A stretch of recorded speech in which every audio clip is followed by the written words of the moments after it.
Hello everyone, I am Ibadur Rahman and in this video I am going to explain chapter 12, chapter named Similar Triangles of class 10th Mathematics. So let's start the video from the definition of similar triangle. First of all, that what is similarity? Similar triangle means similarity क्या होती है या similar triangles के बीच में अगर compare किया जाए तो सिमिलर ट्रायंगल कब कहा जाएगा? तो similarity means just like when two figures are exactly same in their shape, उनका शेप एक जैसा हो तो वो शेप क्या कहलाएगा? आपका सिमिलर शेप कहलाएगा। अब अगर हम किसी दो ट्रायंगल को कंपेयर करें और दोनों ट्रायंगल का शेप बिल्कुल एक जैसा हो, मीन्स उनके एंगल सेम हो जाएं और उनकी साइड प्रोपोर्शनल हो जाए तो वो क्या कहलाएगा? आपका सिमिलर ट्रायंगल कहलाएगा। जैसे यहाँ पे देखिए एक डायग्राम ये है, ये ट्रायंगल है और इस तरीके के एक यहाँ पे ट्रायंगल है। तो इन्होंने यह समझाने की कोशिश की है कि इस ट्रायंगल में और इस ट्रायंगल में लगभग आपका देखने में ये लग रहा है कि इसका ये ट्रायंगल और ये ट्रायंगल आपका एक शेप में है। साइज़ तो अलग अलग हो सकता है, साइज़ सेम भी हो सकता है, बट उनका शेप सेम होना चाहिए। ठीक, साइज़ के लिए कोई कंडीशन नहीं कि साइज़ सेम हो भी सकता है और डिफरेंट भी हो सकता है। यहाँ पे देखिए जैसे ये सर्किल है, दोनों सर्कुलर शेप में है तो ये सिमिलर हैं, इक्वल नहीं है ना, बट सिमिलर है। इसमें देखिएगा ये स्क्वायर के शेप में है, दोनों स्क्वायर है इसलिए ये सिमिलर है। सेम एज इधर इक्विलेटर ट्रायंगल, दोनों इक्विलेटर ट्रायंगल है इसलिए सिमिलर है। सिमिलर में क्या होगा? एंगल सेम होगा। ठीक है, अगर ये यहाँ पर भी है तो एंगल सेम हो रहा है और उनका देखने में शेप भी एक जैसा है। यहाँ पे सर्किल है तो सर्किल में कोई एंगल की बात नहीं होगी, बट इनका शेप सेम है, दोनों सर्कुलर शेप में है। अच्छा, अब ज़रा सा बात ये होगी कि अगर से हमारे पास एक कोई ऑब्जेक्ट हो, उसकी एक इमेज बनाई जाए, हो सकता है वो इमेज ऑब्जेक्ट के साइज़ की हो, ऑब्जेक्ट के शेप की हो, बट साइज़ में चेंज हो उसका इमेज का साइज़ मोर देन ऑब्जेक्ट हो सकता है, इज इक्वल टू ऑब्जेक्ट हो सकता है और स्मॉलर देन ऑब्जेक्ट हो सकता है। मीन्स जो इमेज का साइज़ होगा वो बड़ा भी हो सकता है, इक्वल भी हो सकता है और छोटा भी हो सकता है। तो उस बेसिस पे यहाँ पर उनके साइड्स के बीच में जो रिलेशन होता है, जो प्रोपोर्शन होता है, वो आपका कांस्टेंट होता है। उस कांस्टेंट प्रोपोर्शन को बोला जाता है स्केल फैक्टर।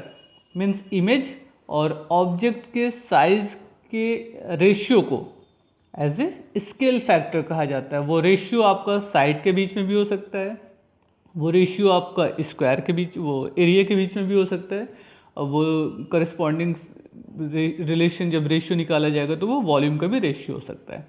तो रेशियो अगर कांस्टेंट होगा तो आपका सिमिलर ट्रायंगल होगा और उस रेशियो को क्या कहा जाएगा? स्केल फैक्टर कहा जाएगा। आइए उसके बारे में पहले स्केल फैक्टर के बारे में थोड़ा सा समझ लेते हैं, उसके बाद एक्सरसाइज 12 पे स्टार्ट करते हैं। ये देखिएगा आपकी बुक में एक फिगर दिया गया है, जिसे सपोज कर लीजिए ये कोई प्रोजेक्टर लैंप है और ये कोई ऑब्जेक्ट है। तो इसकी इमेज कहीं स्क्रीन पे बनेगी। अगर से इसको ऑब्जेक्ट को लैम्प के करीब लाएंगे तो स्क्रीन का साइज़ बड़ा होता जाएगा और लैम्प से दूर ले जाएंगे तो स्क्रीन का साइज़ कम होता जाएगा। बहरहाल अब यहाँ पे ऑब्जेक्ट और इमेज के साइज़ तो शेप एक जैसा है ना। ये भी आपका ट्रेपेजियम शेप में है, ये भी ट्रेपेजियम शेप में है, तो शेप एक जैसा है लेकिन उनका साइज़ अलग है। ये साइज़ इमेज का ज़्यादा है, ऑब्जेक्ट का साइज़ कम है। तो अगर हम इमेज और ऑब्जेक्ट के साइज़ के रेशियो की बात करें तो देखिए यहाँ पर A dash B dash and A B, ये रेशियो निकाला गया A dash B dash upon A B. Same as B C and B C dash का रेशियो निकाला गया और बाकी सारे साइड का रेशियो निकाल लिया जाएगा। तो वो सबके रेशियो सेम आ रहे हैं, यहाँ पे 2 आ रहा है, यानी कि डबल हो रही थी। इमेज का साइज़ जो है वो ऑब्जेक्ट के साइज़ से डबल है। तो इस तरीके का रेशियो आपका सेम होना चाहिए। तो ट्रायंगल आपका क्या कहलाएगा? सिमिलर शेप कहलाएगा। शेप आपका क्या कहलाएगा? सिमिलर शेप कहलाएगा। अब देखिए 2-3 तरीके से काम हो सकता था। या तो इमेज का साइज़ इसके इक्वल होता, या तो इमेज का साइज़ इससे ग्रेटर होता, या तो इमेज का साइज़ इससे स्मॉलर होता। तो कंडीशन ये होती है कि आपका स्केल फैक्टर, अगर इमेज का साइज़ ज़्यादा है तो स्केल फैक्टर आपका बदल जाएगा, इमेज का साइज़ इक्वल है तो स्केल फैक्टर बदल जाएगा, इमेज का साइज़ स्मॉलर है तो स्केल फैक्टर आपका बदल जाएगा। तो यानी कि स्केल फैक्टर डिपेंड करेगा कि इमेज और ऑब्जेक्ट के साइज़ का रेशियो क्या है। अब ज़रा से यहाँ पे देखिए इन्होंने कुछ डायग्राम रिप्रेजेंट किया है। के greater than 1 means scale factor greater than 1। इसको जूम कर ले पहले। अब इसमें देखिए इन्होंने कहा है कि इफ़ के greater than 1 means scale factor more than 1 है। तो ये ऑब्जेक्ट है और ये आपकी इमेज है, यानी कि इमेज की वैल्यू जो है, इमेज का शेप जो है वो ऑब्जेक्ट से ज़्यादा है, मोर देन ऑब्जेक्ट है। लेकिन ये तब है जबकि के ग्रेटर देन 1 है। यहाँ पे देखिए ये ऑब्जेक्ट है और ये आपकी एज ए इमेज है। इस क्वेश्चन में उन्होंने कहा है कि K is equal to image means जो ऑब्जेक्ट का शेप है उसी शेप की आपकी इमेज भी बन रही है। तो ये एक दूसरे के ऊपर ओवरलैप कर रही है, क्योंकि डायग्राम में हम अगर आगे पीछे करते तो शेप चेंज हो जाता, साइज चेंज हो जाता। इसमें देखिए अगर से स्केल फैक्टर लेस देन 1 है, निगेटिव तो होगा नहीं, तो बिटवीन 0 to 1 लेस देन 1 है, तो अब इस कंडीशन में इमेज का साइज कम होगा और ऑब्जेक्ट आपका ग्रेटर होगा। तो के ग्रेटर देन 1 पर इमेज का साइज ज़्यादा होता है, के इज इक्वल टू 1 पर इमेज एंड ऑब्जेक्ट का साइज सेम होगा, एंड के लेस देन 1 पर इमेज का साइज कम हो जाएगा। ठीक, तो ये 3 रिलेशन है जिनका यूज़ हम लोगों को आगे के टॉपिक में करना है। आइए पहले एक फॉर्मूला समझते हैं, स्केल फैक्टर कैसे मिलेगा। अब सपोज कर लीजिए आपके पास एक ऑब्जेक्ट है और उसकी एक इमेज बन रही है या मॉडल बन रहा है कुछ भी। तो height of the model and height of the object, या length of object length of model, length of model length of object and width of model width of object, इन सब का रेशियो किसके इक्वल होगा? स्केल फैक्टर के equal होगा। अब बात ये होगी कि स्केल फैक्टर कैसे मालूम होगा। सिंपली अगर हम रिलेशन मालूम है, मतलब डायमेंशन मालूम है मॉडल एंड ऑब्जेक्ट की, मीन्स इमेज की और रियल ऑब्जेक्ट की, तो रेशियो निकाल के हम स्केल फैक्टर मालूम कर सकते हैं। बट जैसे आप लोगों ने देखा होगा मैप होता है, इंडिया का मैप या किसी भी कंट्री किसी भी एरिया का मैप, तो जाहिर सी बात उस पूरे कंट्री के एरिया को एक मैप में कवर किया जाता है। तो उसमें कुछ स्केल फैक्टर यूज़ होता है कि सारी चीज़ों को उसी मैप में हमें एडजस्ट करना होता है। तो वहाँ पर एक स्केल फैक्टर मैप के ऊपर लिखा होता है कि 1000 किलोमीटर को हमने 1 सेंटीमीटर से रिप्रेजेंट किया, इस तरीके का जो भी मैप का साइज़ होता है उसमें स्केल फैक्टर होता है। अभी आप लोग ज्योग्राफी में पढ़िएगा तो वहाँ पे टोपो शीट आएगी, ये किस तरीके का होगा, तो वहाँ पर भी एक डायग्राम बना होता है जिसको आप मेज़र करके कन्वर्ट करते हैं एक्चुअल लेंथ में। उसी तरीके से यहाँ पर भी है। अब ज़रा सा देखिए ऊपर एक क्वेश्चन दिया गया, the scale of a map is 1:20,000। इसका मतलब ये हो गया कि इसका स्केल फैक्टर कितना हो गया? 1/20,000। जहाँ भी इस तरीके का रेशियो दिया जाए वहाँ से आप स्केल फैक्टर डायरेक्ट निकाल सकते हैं, k is equal to 1/20,000। Suppose यहाँ पे 1:20 होता तो स्केल फैक्टर 1/20, 1:100 होता तो स्केल फैक्टर 1/100। ये मतलब ये मॉडल में हो गया, मैप में हो गई, मॉडल कह लीजिए, इमेज कह लीजिए, उसमें क्या डायमेंशन है और एक्चुअल का डायमेंशन है, एक्चुअल का लेंथ ब्रेथ हाइट है। तो इस तरीके से हम स्केल फैक्टर की वैल्यू फाइंड करते हैं। आइए एक एग्जांपल से देखते हैं कैसे क्वेश्चन लगेंगे इसके। यहाँ पे कुछ कंडीशंस और दी गई हैं, इनको भी समझ लीजिएगा कि if k greater than 1 means scale factor greater than 1, the transformation is an enlargement means जो इमेज होगी वो ओरिजिनल ऑब्जेक्ट से ज़्यादा होगी in compare to their dimension. If k less than 1 means scale factor की वैल्यू लेस देन 1 हो तो transformation is a reduction means जो इमेज होगी वो साइज में कम हो जाएगी, रिड्यूस्ड हो जाएगी। ट्रांसफॉर्मेशन का मतलब हो गया इमेज का फॉर्मेशन, मीन्स ऑब्जेक्ट ट्रांसफॉर्म हो रहा है किसी और दूसरे मैप में कह लीजिए या इमेज में कह लीजिए। If k is equal to 1 means transformation is an identity, transformation means जो ऑब्जेक्ट होगा उसी साइज़ की आपकी इमेज या मॉडल बनेगा। लेकिन ये कंडीशन तब होगी when k is equal to 1, otherwise k greater than 1 enlargement होगा, इमेज का साइज़ ज़्यादा होगा, एंड k लेस देन 1 पर ट्रांसफॉर्मेशन रिडक्शन होगा मीन्स इमेज का साइज़ कम होगा। अब एक एग्जांपल देखते हैं, बहुत इंपॉर्टेंट चैप्टर है इसलिए MCQ बेस्ड जो आपका फर्स्ट सेमेस्टर एग्ज़ाम होना है तो उसके पॉइंट ऑफ व्यू से ये चैप्टर बहुत इंपॉर्टेंट है, तो इसको ज़रूर समझिएगा अच्छे से। आप इस वीडियो में से जो चीज़ें आपको लगे नोट्स बनाने लायक है उसको शॉर्ट पे पॉज करके स्क्रीनशॉट ले लीजिए और नोट्स बनाते जाइएगा, धीरे धीरे आपके पास एक नोट्स तैयार हो जाएगी। A model of ship is made to a scale factor 1:200 means यहाँ पे k की वैल्यू कितनी हो जाएगी? 1/200। If the length of the model is 4 metre, calculate the length of the ship. अब देखिए इसमें स्केल फैक्टर मालूम है आपको 1/200। तो अभी हम लोगों ने एक टॉपिक पीछे पढ़ा है कि length of model upon length of object is equal to k। So length of model is equal to k times length of ship. यहाँ पे शिप की बात हो रही है इसलिए शिप लिख दिया गया। सो ये लेंथ ऑफ मॉडल कितनी 4 मीटर है, scale factor 1/200 into length of original ship. So length of ship is equal to 800 metre by cross multiplication 4 into 200 we get 400 metre. Means actual length क्या है 400 मीटर है, but उसको model में जो represent किया गया है वो एक्चुअल लेंथ 800 मीटर है और मॉडल में जो रिप्रेजेंट की जा रही है वो 4 मीटर है। ठीक है ना, इस तरीके का एक एग्जाम्पल हो गया आपका। एक और एग्जाम्पल देख लेते हैं, उसके बाद आपकी एक्सरसाइज पे चलते हैं। The scale of a map is 1:50,000। In the map the triangle plot ABC of land has the following dimension. ये क्वेश्चन बहुत इंपॉर्टेंट है, इसको समझिएगा। AB 2 centimetre, BC 3.5 centimetre, angle ABC 90 degree. उसके बाद आपसे कहा calculate the actual length of the side BC in kilometre of the land, the area of the plot in square metre. इसका डायग्राम आपकी बुक में नहीं है, तो आइए इसको पहले हम इसका डायग्राम बना लेते हैं कि बात समझ में आएगी क्या कहा गया उस तरीके से। डायग्राम बना होने से क्वेश्चन आपका इजी से समझ में आएगा। सबसे पहले यहाँ देखिए ABC as a right angle है, यानी कि राइट एंगल ट्रायंगल बनाना था, तो हम यहाँ पे एक राइट एंगल ट्रायंगल बना लेते हैं। Angle B as a 90 degree, right here B E and C। Clear, ये राइट एंगल हो गया आपका।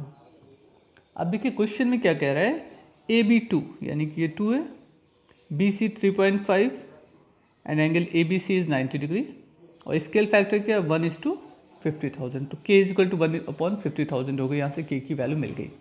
अब आपसे कहा है the actual length of the side BC in kilometre of the land. सबसे पहला काम, ये जो ट्रायंगल है ये एक मॉडल है, इसकी जो डायमेंशन है वो सेंटीमीटर में है और स्केल फैक्टर है आपका 1/50,000। तो जब हम मॉडल से ऑब्जेक्ट की डायमेंशन निकालेंगे तो वो किस में आएगी, सेंटीमीटर के फॉर्म में आएगी। याद रखिएगा, अगर से ये गिवन वैल्यू सेंटीमीटर में है, स्केल फैक्टर का यूज़ करेंगे तो वो सेंटीमीटर में आएगी और हमको फाइंड किस में करना है, किलोमीटर में। वो बाद में हम उसको कन्वर्ट कर लेंगे, ठीक है ना, ये एक चीज़ हो गई। उसके बाद एरिया निकालेंगे, तो उसके लिए भी अभी हम देखते हैं क्या करना है।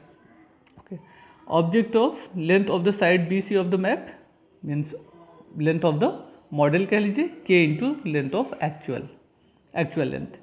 सो K की वैल्यू कितनी है 1/50,000 और जो मॉडल में दिख रहा है BC की वैल्यू वो कितनी है 3.5। यहाँ से एक्चुअल लेंथ आपको मालूम हो गई 50,000 इंटू 3.5 सेंटीमीटर। बाकी देखिए इसको मल्टीप्लाई किया इन्होंने, कुछ रिजल्ट आया होगा सेंटीमीटर के फॉर्म में, उसको इन्होंने कन्वर्ट कर लिया 1.75 किलोमीटर। वरना आप खुद सोचिए 50,000 और 3.5 को मल्टीप्लाई करेंगे तो 1.75 नहीं आएगा। तो पहले मल्टीप्लाई किया होगा, फिर 75 आपका रिजल्ट आपका सेंटीमीटर में आएगा। सेंटीमीटर को 100 से डिवाइड करिए, मीटर बन जाएगा और मीटर को 1000 से डिवाइड कर दीजिए तो किलोमीटर कन्वर्ट हो जाएगा।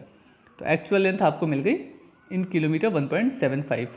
अच्छा, अब एक चीज़ और समझिएगा ज़रा सा, ये तो एक्चुअल लेंथ थी तो यहाँ पे K की वैल्यू K आ गया ना, लेकिन अगर से स्क्वायर हमको फाइंड करना है या वॉल्यूम 3 डायमेंशनल फिगर होता है वॉल्यूम फाइंड करना है, तो उसके लिए क्या किया जाएगा ये समझ लीजिए। पहले यहाँ पे देखिए एक चीज़ दी गई है, if the scale factor is K then each side of a resulting figure या image is K times the corresponding side of the given figure और object of pre image.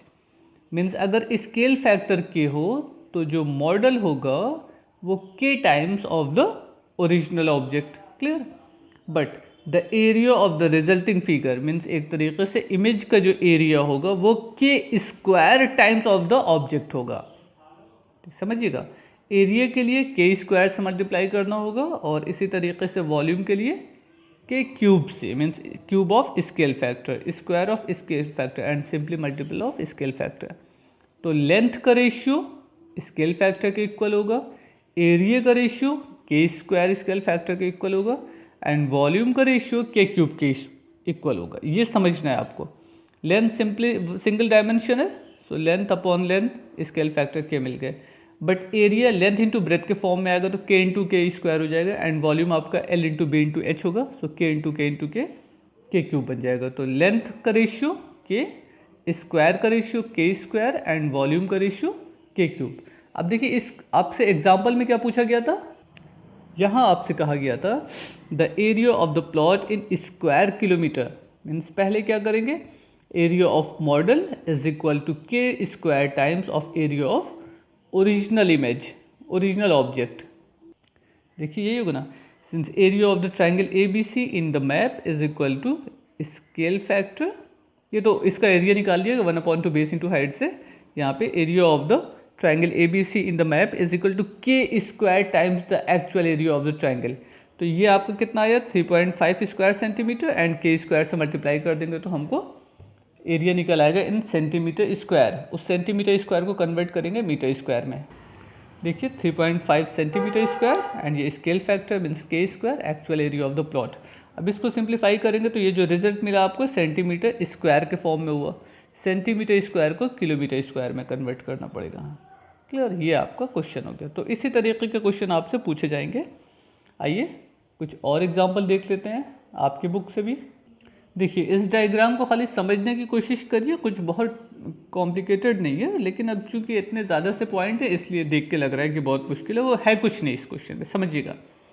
The diagram show ABCD on squared paper so that O is the point 0, 0, here O as the origin point, its coordinate is 0, 0, point A 2, 3, यहाँ पे point A है, point B 5, 5, point C 7, 4 and point D 6, 1। तो simply आपके पास point A B C D थे, किसके respect में, origin O के respect में। तो ग्राफ पेपर पे इतने कोऑर्डिनेट बना हुआ, वो आपका एक स्क्वायर पेपर पे ये चीज़ें क्वाड्रिलेटरल बना हुआ था। अब सुनिए क्वेश्चन में क्या कह रहा है, the enlargement by factor 2 means scale factor अगर से 2 हो जाए फ्रॉम द पॉइंट 0, 0, इसी पॉइंट के रिस्पेक्ट में गिव्स ए डैश। अब देखिए ए की वैल्यू क्या थी आपकी 2, 3, ए ये कोऑर्डिनेट आपका ए इज इक्वल टू 2, 3 था, और स्केल फैक्टर क्या है 2, तो जो ए डैश मिलेगा वो इसका डबल हो जाएगा, क्योंकि 2, 2 सब में मल्टीप्लाई होना है। तो 2, 2 का डबल करेंगे तो 4, 6, सो ए डैश 4, 6। पॉइंट बी क्या था 5, 5, इससे बी डैश क्या मिल जाएगा, डबल करेंगे तो 10, 10। पॉइंट सी 7, 4 से 14, 8 हो गए, क्योंकि सारे पॉइंट को डबल कर दिया, एंड पॉइंट 2, 6, 1 था, डी डैश 12, 2। तो स्केल फैक्टर की वजह से सारे पॉइंट आपके डबल हो गए। तो जाहिर सी बात, जब इस पॉइंट को हम प्लॉट करेंगे तो A dash B dash C dash D dash हमको फिर से मिल जाएगा ग्राफ पेपर पे। सबको ज्वाइन कर दिया आपने, आपका शेप वही है जो यहाँ पे था, बट इसका साइज डबल हो गया क्योंकि स्केल फैक्टर आपका 2 था। अब इन्होंने देखिए क्या किया है, ए और ए डैश को ज्वाइन कर दीजिए स्केल से, डॉटेड लाइन से, एक आपका सेंटर पे लाइन आके मिलेगी। Same as B dash and B को ज्वाइन करिएगा तो सेंटर पे फिर से एक लाइन आएगी। सी डैश एंड सी को ज्वाइन करिएगा, सेंटर ओ पे एक लाइन आएगी ओरिजिन पर। डी डैश डी को ज्वाइन करिएगा तो एक लाइन और मिल जाएगी। तो ये आपका एक तरीके से ये बता रहा है, ये लाइन ये रिप्रेजेंट करेगी। अगर हमें इनलार्ज करना होगा तो देखिए सारे शेप हमारे वही हैं, बस डबल हो गया। स्केल फैक्टर 2 था, डबल हो गया। स्केल फैक्टर कुछ और होता, उस हिसाब से हमको रिलेशन मिलता। तो इस डायग्राम में सिर्फ और सिर्फ इतने ही आपको रिप्रेजेंट किया गया स्केल फैक्टर की वजह से पॉइंट कैसे चेंज होंगे और उनका शेप कैसे बनेगा। अब ज़रा सा फर्स्ट एग्जांपल समझ लेते हैं। इस तरीके के क्वेश्चन आपके एक्सरसाइज में भी मिलेंगे, तो इसको समझना ज़रूरी है। Copy triangle P Q R and the point C. एक triangle P Q R given है आपकी फिगर बुक में, और एक पॉइंट सी यहाँ पर है। तो उन्होंने कहा कि इसको पहले कॉपी पे बना लीजिए। Construct accurately the image of the triangle PQR often an enlargement by the scale factor 3 means her side 3 times हो जाएगी। Using C on the center of enlargement। Point C क्या है, सेंटर ऑफ इनलार्जमेंट है।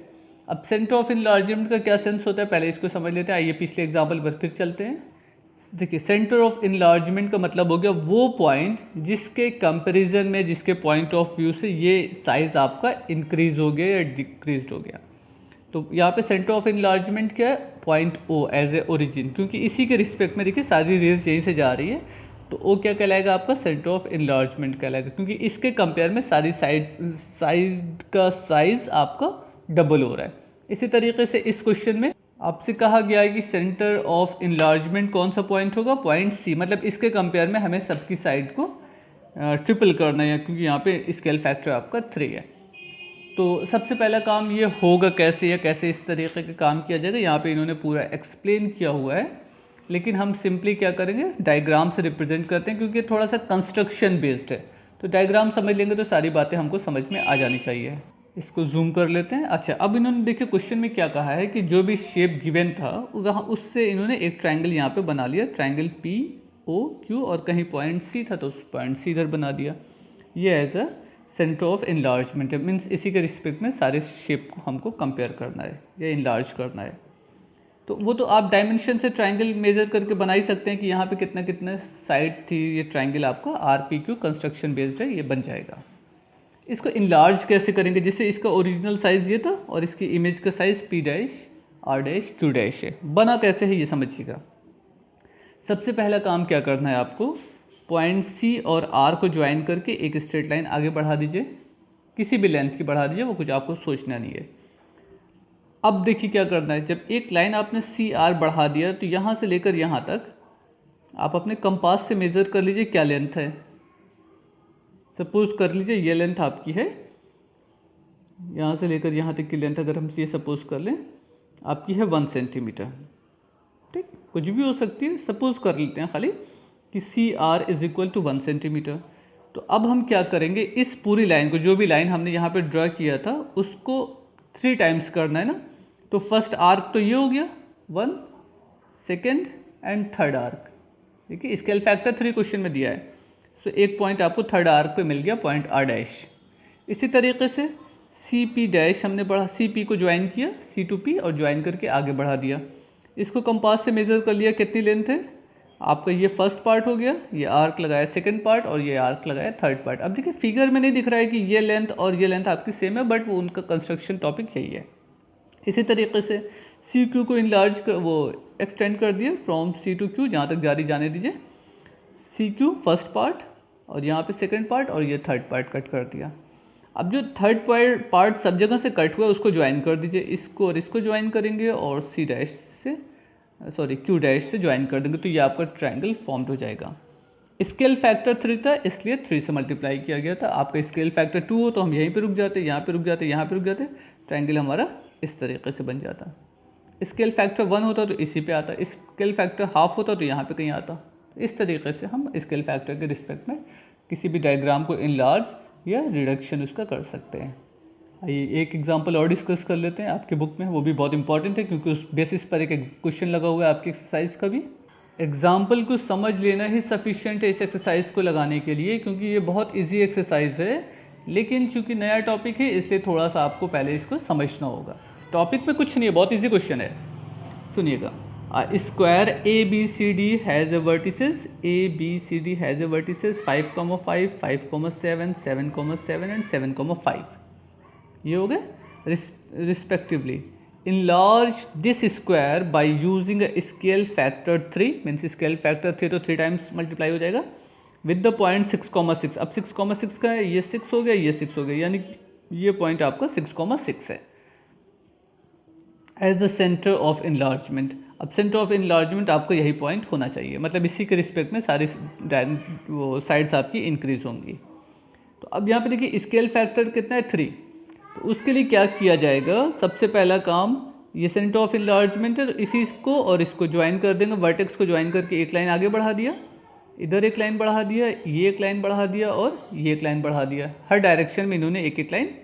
देखिए ये आपका main square था ना, जो भी क्वाड्रिलेटरल कह लीजिए, स्क्वायर कह लीजिए।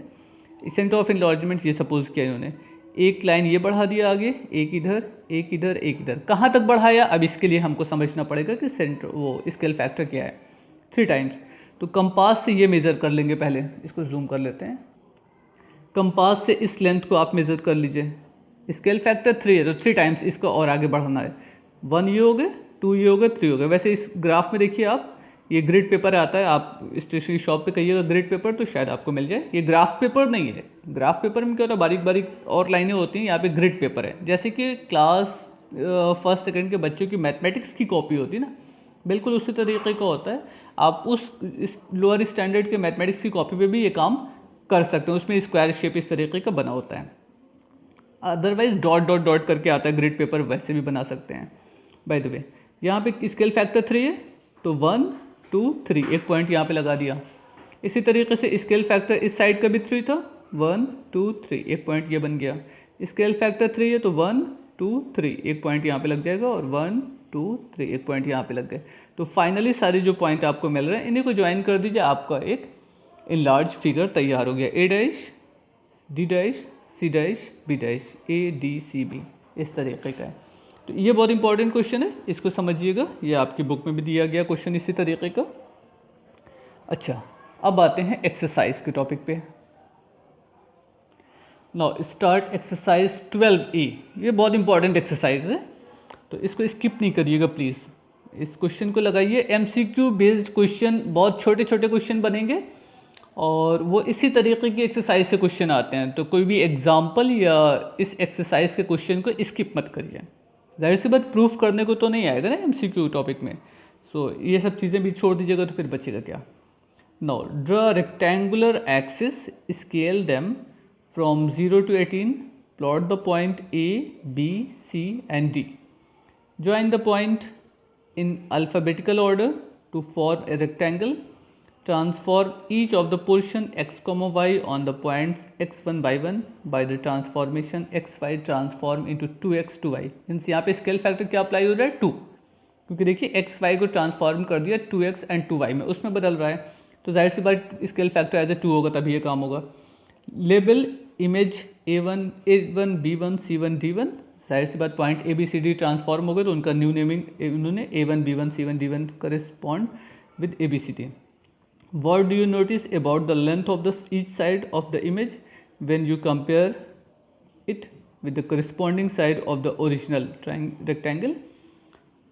और the rectangle similar in shape, जाहिर सी बात सेम होगा क्योंकि स्केल फैक्टर आपका सेम है। Write the ratio area of the rectangle ABC A1 B1 C1 D1 upon area of rectangle ABCD in the lowest term। Simplify करके जो आएगा वो लिखना होगा। तो इस क्वेश्चन को समझते हैं। ग्राफ पेपर पे आप इसको बना सकते हैं या ग्रिड पेपर पे बना सकते हैं, जो आपको इजी लगे। हम इसको एक ऐसे ही पेपर पे बना रहे हैं, उसके बाद आप अपने ग्राफ पेपर पे या किसी भी पेपर पे बना सकते हैं, वो कोई इशू नहीं है। अब देखिए यहाँ पे जो आपके पॉइंट गिवन है वो क्या है, पॉइंट ए लिख लेते हैं, ABCD सबको लिख लेते हैं, उसके बाद सॉल्व करते हैं कैसे कैसे होगा।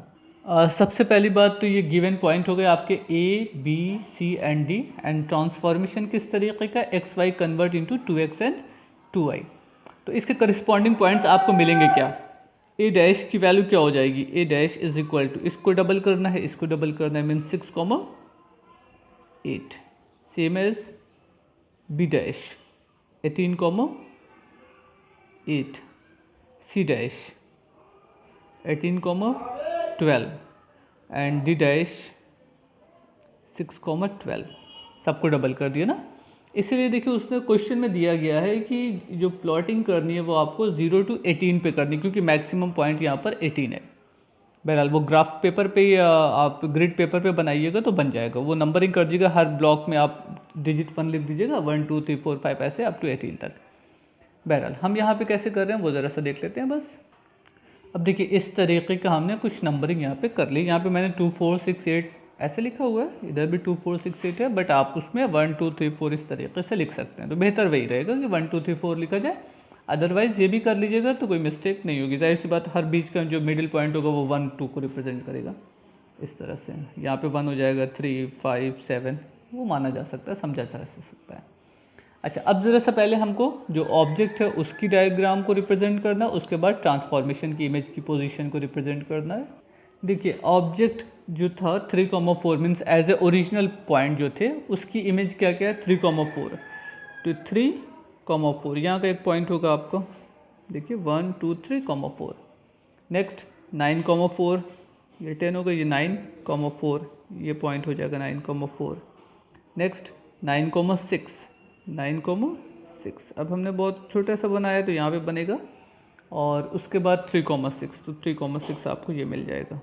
इसकी ज्वाइन कर दें तो ये आपका ओरिजिनल ऑब्जेक्ट हो गया। ये स्केल से ज्वाइन करिएगा आप, हमको खाली समझाना है इसलिए हम ऐसे कर ले रहे हैं, A B C and D।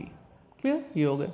अब आपसे क्या कहा था कि इन सब को इनलार्ज करना है, ओरिजिन के रिस्पेक्ट में सेंटर ऑफ इनलार्जमेंट O है आपका, क्योंकि वहाँ पे कुछ बोला नहीं है सेंटर ऑफ इनलार्जमेंट, बट उन्होंने जो स्केल फैक्टर दिया वो जाहिर सी बात सेंटर के कंपेयर में, ओरिजिन के कंपेयर में ही होगा। इसलिए, अदरवाइज वो लिखते कि सेंटर ऑफ इनलार्जमेंट किस पॉइंट पर है। यहाँ पर भी हो सकता है, यहाँ पर भी हो सकता है, यहीं पर भी हो सकता है, कोई फ़र्क नहीं। अच्छा, अब जो इनलार्जमेंट ट्रांसफॉर्मेशन फिगर है उनके पॉइंट को रिप्रेजेंट करें। ए डैश मीन 6,8, 6,8 यहाँ पे आएगा। नेक्स्ट 18,8, 18,8 ये हो गए उसी हाइट पे लगभग, मिस्टेक नहीं हो। नेक्स्ट 18,12, 18,12 यहाँ पे कहीं का पॉइंट होगा। एंड नेक्स्ट 6,12 ये पॉइंट हो जाएगा आपको, ठीक। अगर ये आपका इनलार्जमेंट फिगर है तो इसको हम डॉटेड से खाली समझाने के लिए कर रहे हैं, आप स्केल से जैसे चाहिए वैसे कर सकते हैं, ठीक।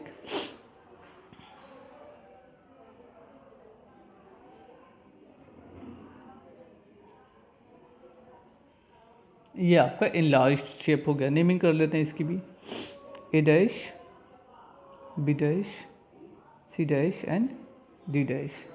अब हमको क्या करना है, ये काम हो गया आपका, इतना कंप्लीट हो गया। बेहतर ये है कि इसको स्केल से ज्वाइन कर दें, इस शेप में जाएगा। ये आपका सी डैश ऐसे बनेगा, बी डैश ये हो जाएगा और डी डैश ये बन जाएगा। ये शेप आपका वैसे ही हो गया जैसे कि आपके एग्जाम्पल में थे। आप स्केल से ठीक ओरिजिन से लेके जाइएगा, दो काम हो गया। अब आपसे देखिए क्वेश्चन में क्या कहा गया है। पहले तो डायग्राम बनाना था, ये काम आपका हो गया, एक पार्ट कंप्लीट हो गया। फर्स्ट क्वेश्चन है, what do you notice about the length of each side of the image when you compare it with the corresponding side of the original rectangle. तो इसकी जो साइड है वो इसके कंपेयर में क्या है, या इसकी साइड इसके कंपेयर में क्या है, ये साइड इसके कंपेयर में क्या है, ये साइड इसके कंपेयर में क्या है। तो इन लार्ज फिगर की जो साइज़ है वो डबल है in compare to original figure. जो इमेज की साइज़ है वो ऑब्जेक्ट की साइज़ की डबल है। तो पहले तो रेशियो क्या हो गया, each corresponding side just double of the given figure, एक काम हो गया। सेकेंड कह रहा है, are the rectangle similar in shape. Yes, rectangle are similar in shape. ये भी रेक्टेंगल है, ये भी रेक्टेंगल है, शेप में सेम है, साइज तो डबल है बट शेप सेम है। ये भी रेक्टेंगल है, वो भी रेक्टेंगल है। उसके बाद कह रहे हैं, write the ratio of area of the image. अब हमको रेशियो निकालना है। एरिया किसका निकालना है, area of A B C D dash. आपका A1 B1 C1 है, हमने A dash B dash C dash लिख दिया इसलिए ऐसा कर रहे हैं। And area of A B C D, दोनों के एरिया का रेशियो निकालना है। तो ये लेंथ कितनी थी आपकी, यहाँ से देखिए, यहाँ ये 3,9 है तो ये 6 हो जाएगी ना, 6। और ये 4 एंड 8 के बीच में ना, नहीं 4 एंड 6 के बीच में है, देख लेते हैं। 4 एंड 4, 6 एंड 6, तो ये 2 हो जाएगी। तो इसका रेशियो कितना हो गया, एरिया कितना हो गया, 6 × 2। ये तो हमें मिल जाएगा 6 × 2।